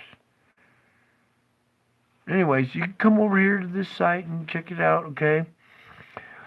I got to keep going because we got so much to go, and I know I'm about to die here, so. Let's just get on to the gem. I was going to show you some other stuff, but this is just too important now. So please refresh this, Lord, and let's get this gem started. Okay. All right. Now I'm going to take off the headset, put it up here, and we're going to listen to this entire report. I don't care if it's his channel. We're going to use this for educational purposes only, and you need to come over here. Oh, after 50 commercials and all the political bull crap. Hack jobs. Come on, play the commercial. If you're going to play it, play it. Alright, let me just skip an ad here. Sorry, I got to do this real quick. Alright, here we go.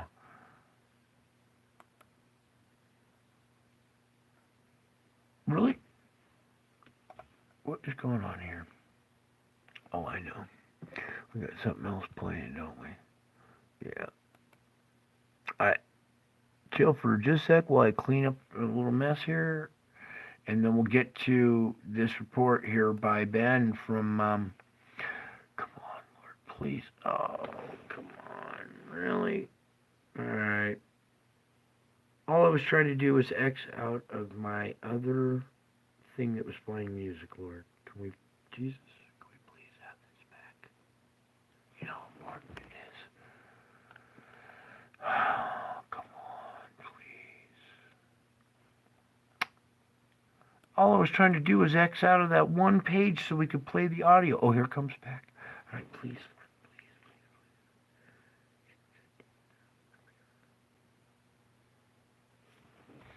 Can I hit refresh?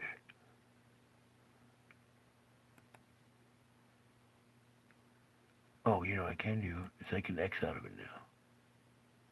Alright, if we could just get that to X out of there, please, Lord. Thank you. Alright, now can we open up this page for the gem? Okay, now I want to restart this. Yep, that's the one. Okay. let me get the headset and the audio set up, and we're gonna play this whole thing, and then you can come over to Ben's site, Suspicious Observers. We don't. I agree on most of what he's about to say, not all of it, but most of it. Okay, we have different theories about a certain topic, but the whole gist of this thing is pretty dang close. All right, Ben has come a long way and matured, and we're going to listen to 16 minutes and 45 seconds of this if it'll allow it. So here we go. Oh wait, audio. Get it just right. Nothing but the best with my cheap equipment for you guys. All right. Um,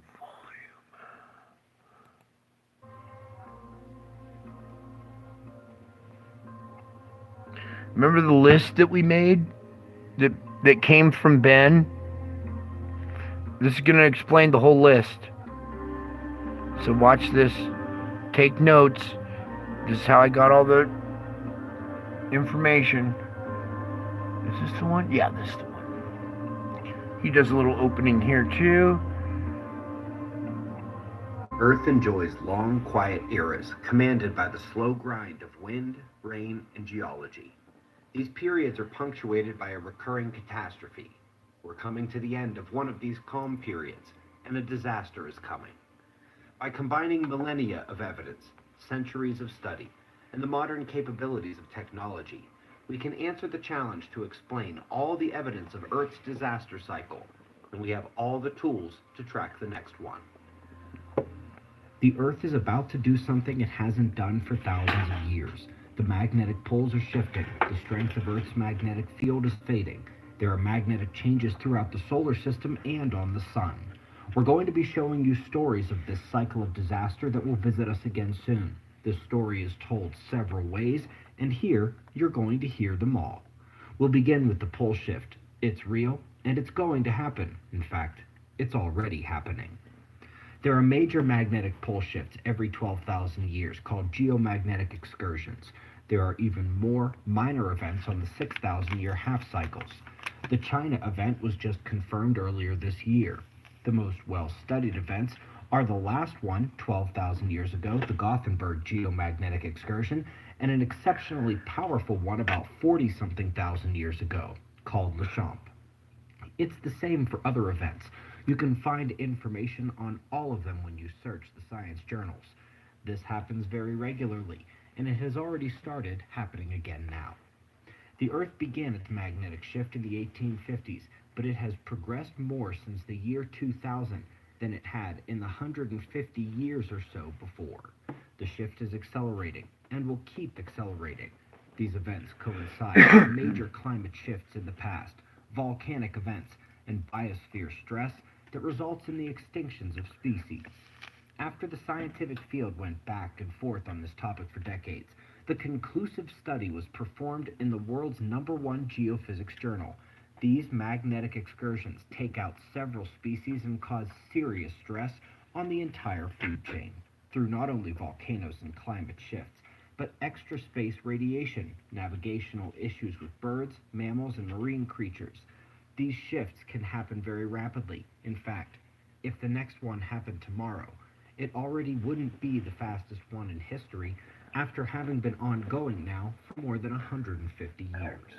When it reaches peak acceleration, it will be shifting 100 times faster than today, or more, and we'll just have months left, maybe weeks. This is a story with 1,000 pieces, but they come together to tell a scary future for our planet, and it's told in the rock, sediment, the fossils, and the cooled lava. Let's next address the fact that this event seems to be hitting the whole solar system, and let's further take a step out to the galactic level very quickly. The galaxy has a rippling electric current sheet, just like stars, our sun, and like energized sphere magnets in a lab. In our galaxy, the wave height, the amplitude, and the wavelength have been analyzed, and based on a speed of around 600 to 800 kilometers per second of outward radial flow, they should be hitting our solar system about every 12,000 years. This current sheet contains the galactic magnetic reversal point, not the galactic equator, as incorrectly is believed by many. It is this galactic magnetic reversal, expected about every 12,000 years, that is impacting our solar system, and which is the driving force behind the overall 12,000-year disaster cycle of Earth. Up next, what about those changes in the solar system? Well, Venus's fastest winds are now blowing harder and faster, in fact, about 33% faster. Studies of Earth have indicated that solar activity, which is modulated by Earth's magnetic field, helps drive wind speeds at all altitudes, so a magnetic change at Venus would certainly explain those winds. Mars has seen more climate change than Earth has, increasing seismic activity, and is even now believed to have an active, alive mantle, when What? it was long thought to be dead as a whole planet. We have studies on Earth's magnetic field and solar activity related to both long-term climate on Earth and seismic activity, so a magnetic change at Mars would make sense, and a major magnetic change may actually have woken up Mars' mantle, such that the experts were right when they used to think it was dead, and they are right now. Hard to explain all the Mars changes in one stroke, unless it's a planetary magnetic event. Jupiter has had many cloud changes, including to the Great Red Spot, but its most interesting change is in the radio signals coming from its magnetic fields. This is a direct indication that those magnetic fields are changing, which would also explain the cloud anomalies, as on Earth we know that solar and geomagnetic conditions impact the clouds. Saturn's 30-year orbit is eccentric, and every 30 years, at its closest point to the Sun, a superstorm forms in the northern hemisphere due to the increased solar energy input to the system. It just came 10 years early, for the first time in the telescope record. Why? Well, a magnetic shift on Saturn would let more energy from the Sun into that system, the same amount that used to take 10 more years to achieve such a storm. Record auroral activity on Uranus, along with record storm activity, is another indication of a changing magnetic condition. The planetary magnetic fields are what block solar wind from the atmosphere, and a magnetic shift on Uranus would allow more solar plasma and higher auroral activity. Neptune just had a storm reversal, and that's a big deal. Neptune storms follow patterns just like Earth hurricanes follow patterns. Now imagine a hurricane formed off the coast of Florida and shot eastward across the Atlantic and hit Africa. That can't happen, right? Well, it just did on Neptune. And the Neptunian storm's electrical dominance suggests that for it to happen, something electromagnetic has reversed. Lastly, Pluto lost 20% of its atmosphere in less than 2 years, far more than is expected due to freeze-out in Plutonian winter. How does a planet lose its atmosphere so rapidly? Same way Mars did long ago. The magnetic field collapses in a major shift. So that's magnetic shift evidence on all the planets, and yes, we've got it on the Sun as well. There is a noticeable coronal magnetic field shift and a corresponding helium chemistry change. If the galactic magnetic reversal is impacting the entire solar system, we should see those magnetic changes on all the planets and the Sun, and we absolutely do. But the galactic current sheet should also be delivering dust, ions, neutral gases, and impacting the large-scale magnetic fields surrounding the entire solar system. What do you know? Scientists are seeing more interstellar ions than expected. That's one. Scientists are also seeing more energetic neutral hydrogen than expected. That's two. And as is evident in several recent studies, the dust is increasing in the inner solar system. That's three. Scientists are also noticing phenomenal changes in the Ibex ribbon, the interstellar magnetic imprint on the outer heliosphere surrounding the solar system. That's 4 for 4 on chemistry and large-scale magnetism, plus the magnetic changes across the solar system, planets, and the Sun. A solar system shift. That's Earth's history, modern observations, the solar system, and galactic physics, all singing the same song. But wait, if the galactic current sheet is radially moving outward from the galactic center, shouldn't we have seen the closest stars towards the center of the galaxy being impacted? Because of the distance between stars, we can really only look to the closest ones, the Proxima Centauri system and Barnard's star. There is also AD Leo, which is a star about the same distance away from the galactic center that we are, but several light years to the north.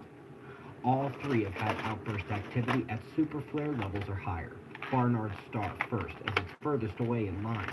Proxima had record flaring activity after that, and then recently, so did AD Leo. While it would have been nice if we had been using the most modern technologies 60, 80 years ago to see the activity of stars further away, all the ones we have monitored in this way, in the modern era, have done exactly as expected in terms of an uptick if the galactic sheet had impacted them first, and they did so in the correct order, right at the sun, and our solar system is next in line. So far, all the stories complement one another, so let's dive deeper into the star outburst idea. One of the recurring pieces of evidence in these cycles is the nova-level isotopes discovered on Earth, those that can only be made in a stellar nova event. And they happen to show up in microtectites and fossils from these 12,000-year disaster cycle events on Earth. But can the galactic current sheet produce a recurring micronova on the Sun? Yes, because there are two ways scientists know how those recurring nova are triggered elsewhere in space. One is a magnetic kick to the star, and the other is to dump material onto the star, an accumulation called accretion. It just so happens that the galactic current sheet, bringing the galactic magnetic reversal, delivers the magnetic kick, and that extra dust, neutrals, and ions coming with the sheet is the material dumped onto the star. Both known methods of making a nova combined into one with the galactic current sheet. After the first ever nova study that actually included magnetic field influence, we know that the isotopes stuck to the dust can't make it out of the nova remnant. So, those here at Earth arriving every 12,000 years have to be from our star. The isotopes tell us what we need in terms of what a star must do. The galactic current sheet brings both known methods in one, and they can't be coming from some other star. The coincidences are really piling up now. That's where I disagree. They are coming from another star, our dead binary twin. Let him go. And as it turns out, events like the solar micronova at various stars finally fixed the long-standing galactic physics problem. They knew the current sheet existed and extended throughout the galaxy, but their models couldn't resolve how it was sustained at that distance. Well, it just so happens, if you inject nova energy directly into the magnetic system of the galaxy at the current sheet, it gives it the juice to persist and sustain. So, the current sheet triggering stellar outbursts actually fixes galactic physics. Last year, after many years of swearing up and down it wasn't possible, that it wasn't a thing, astronomers have finally admitted that micronova exist. These events recurring at the sun are not only the only explanation for the Earth isotope evidence, they not only can be triggered two ways by the galactic current sheet, but they are also actually It's not the only answer. We have that stellar core that's a burned out star that produces those same isotopes. That's where we disagree, but he's right on a lot of this, and let him continue now. Are real universe observations of the galaxy. Same story, different fields of science. So let's come back to Earth. Every catastrophist throughout history included the Earth tilting, turning over, and creating massive tsunamis as the oceans slosh around. Einstein and several others agreed that it would be the unlocking of the crust from the mantle that would cause the shift, but they couldn't figure out how. How do you unlock the crust? With the core reversal. When the core is reversed and spinning the opposite direction that the crust, it'll make the mantle spin backwards and roil first and then spin backwards. That's how. With modern evidence, we now know that the crust is locked with a thermoelectric equilibrium, and scientists already know the sun's impacts induce electric current into the mantle, right through that crust-mantle boundary. The solar micronova surges enough of that current to disrupt the thermal and electrical aspects of that thermoelectric equilibrium, unlocking the crust. So, the micronova is also needed to finally finish the stories of the catastrophist claims that the Earth tilts, turns, and triggers massive tsunamis. That's true. Interestingly, several scientists in Einstein's time also did the math on what would happen if they could unlock the crust. The ice weight at the polar region would want to spin at the equator, the point of greatest centrifugal force, and the greatest bulk of ice happens to want to tilt Earth such that Greenland would end up at the equator, and so would the portion of Antarctica that is south of Australia.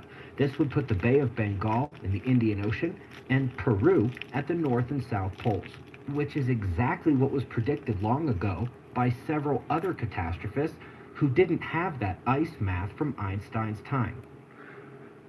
This is where we saw that big hurricane form, was right here at this spot.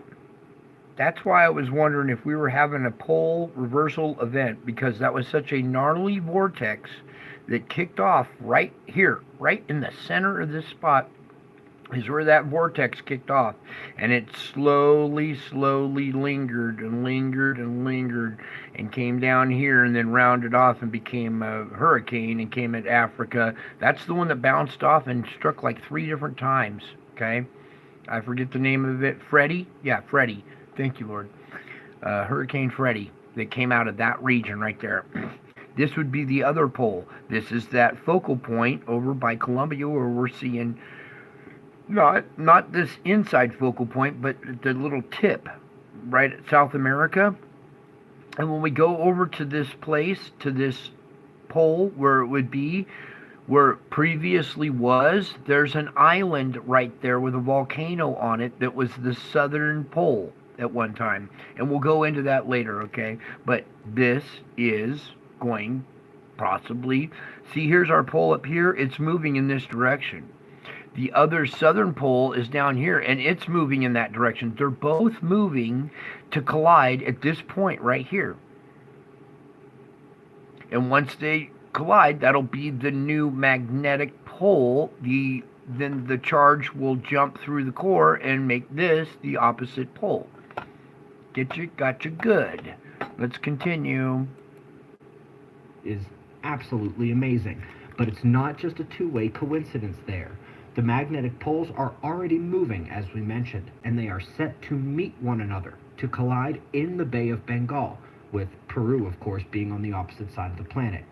If the planet tilts as previously predicted, and as the later math would suggest it will just so happen to put the magnetic poles back at the North and South geographic pole. That's perhaps the greatest coincidence of them all, and yet, just another on our list.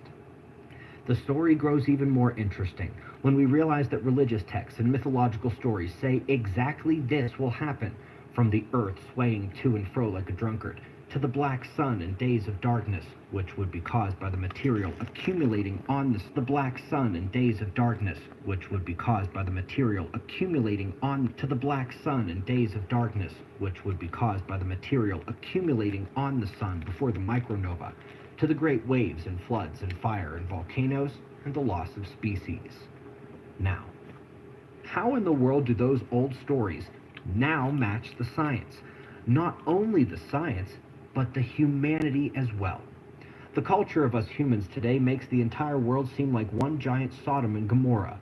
The rise of satanic degeneracy, the loss of traditional moral values. It is exactly as was written. So they predict what modern science predicts, and even down to how humans will behave. Honestly, how many of these coincidences are we supposed to ignore? Well, let's add on another one. It seems the governments and elites are preparing for exactly this. They are acting recklessly because they know there will be no reckoning. They are spending like there's no tomorrow because on a realistic timeline, there isn't one. Governments are digging underground, and elites like Elon Musk and Jeff Bezos are expanding their options. Bezos is digging out a mountain in the Sierra Diablos right across the street from his Blue Origin launch facility. And Elon Musk has SpaceX and the Boring Company. Celebrities and billionaires are buying doomsday bunkers at a surprising rate. Even Andrew and Tristan Tate are building one in Romania. Folks, most of science is one vector, one line of evidence, and then best estimations or guesses about what it means. This is not most science. It is the same story told by Earth's history, paleoclimatology, paleomagnetism, fossils, sediment, solar system physics, astrophysics, galactic physics, modern observations, math, religion, culture, and the movement of the elites matches up. Don't listen to what they say. Just watch what they do. Speaking of math, current rate of change suggests we have only 10 to 20 years left. So will you acknowledge the mountains of evidence singing the same song? Or will you let the world distract you? Will you let disbelief dissuade you? Your future and your children's future depends on your answer. Kind of sounds like Ben's been watching my channel, huh? Alright, let's back out of it and see if we can pull up just an image real quick and read this last, the notes here I was trying to get to last night. We'll do our regular one.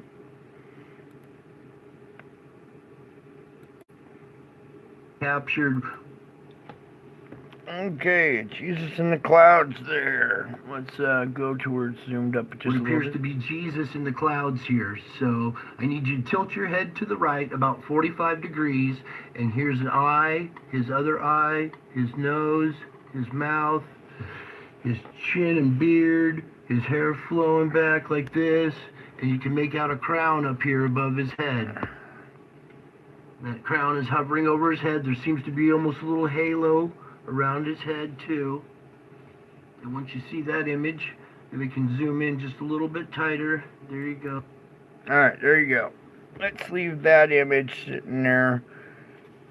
And what did I do with that note? Pull it aside. Where'd I put it?